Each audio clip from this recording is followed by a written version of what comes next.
소액결제 현금화는 휴대폰 소액결제 한도를 활용해 단기간 자금 유동성을 확보하는 방식으로 알려져 있습니다. 일상생활을 하다 보면 예기치 못한 지출이나 갑작스러운 현금 공백이 발생하는 경우가 있습니다. 이런 상황에서 빠르게 대응할 수 있는 대안으로 소액결제 현금화에 관심을 갖는 분들이 점차 늘어나고 있습니다. 먼저 소액결제 현금화의 가장 큰 특징은 진행 속도입니다. 일반적인 금융상품의 경우 신청부터 심사 승인까지 일정 시간이 소요되지만 소액결제 한도를 활용하는 방식은 절차가 비교적 단순하다고 인식됩니다. 이 때문에 급하게 자금이 필요한 상황에서 시간적인 부담을 줄일 수 있다는 점이 장점으로 언급됩니다. 두 번째 장점은 접근성입니다. 휴대폰을 정상적으로 사용 중이며 소액결제 기능이 활성화되어 있다면 추가적인 서류 제출이나 복잡한 조건 없이 이용 가능하다고 안내되는 경우가 많습니다. 금융권 이용이 부담스럽거나 일시적으로 어려운 상황에서도 검토 대상이 될 수 있다는 점에서 접근성이 높다고 평가됩니다. 세 번째로는 단기 활용에 적합하다는 점입니다. 소액결제 현금화는 장기간 상환을 전제로 한 대출 구조와는 다르게 통신요금 납부 주기에 맞춰 정산이 이루어지는 방식입니다. 월급일 이전에 짧은 자금 공백이나 갑작스러운 소액 지출에 대응하는 등 제한적인 상황에서 단기적으로 활용되는 사례가 많습니다.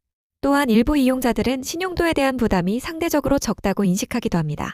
금융권 대출처럼 신용조회 기록이 남지 않는 방식으로 안내되는 경우가 있어 신용점수 하락을 우려하는 분들이 관심을 갖는 이유 중 하나입니다. 다만 이는 개인의 상황과 이용 방식, 그리고 관련 제도에 따라 차이가 있을 수 있으므로 일반화해서 받아들이는 것은 주의가 필요합니다. 하지만 장점만 있는 것은 아닙니다.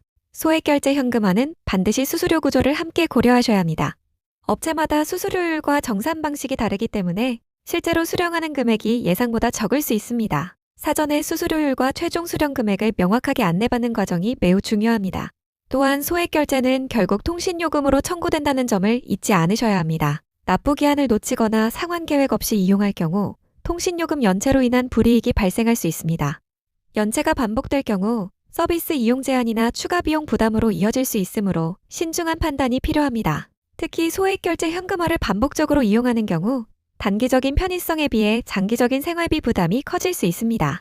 따라서 일시적인 자금 해결 수단으로 참고하는 것은 가능하나 상시적인 자금 조달 방법으로 의존하는 것은 바람직하지 않습니다. 정리하자면 소액결제 현금화는 빠른 진행 속도와 비교적 쉬운 접근성이라는 장점이 있는 반면 수수료 부담과 통신요금 정산 구조, 반복 이용 시 발생할 수 있는 리스크를 함께 고려해야 하는 방식입니다.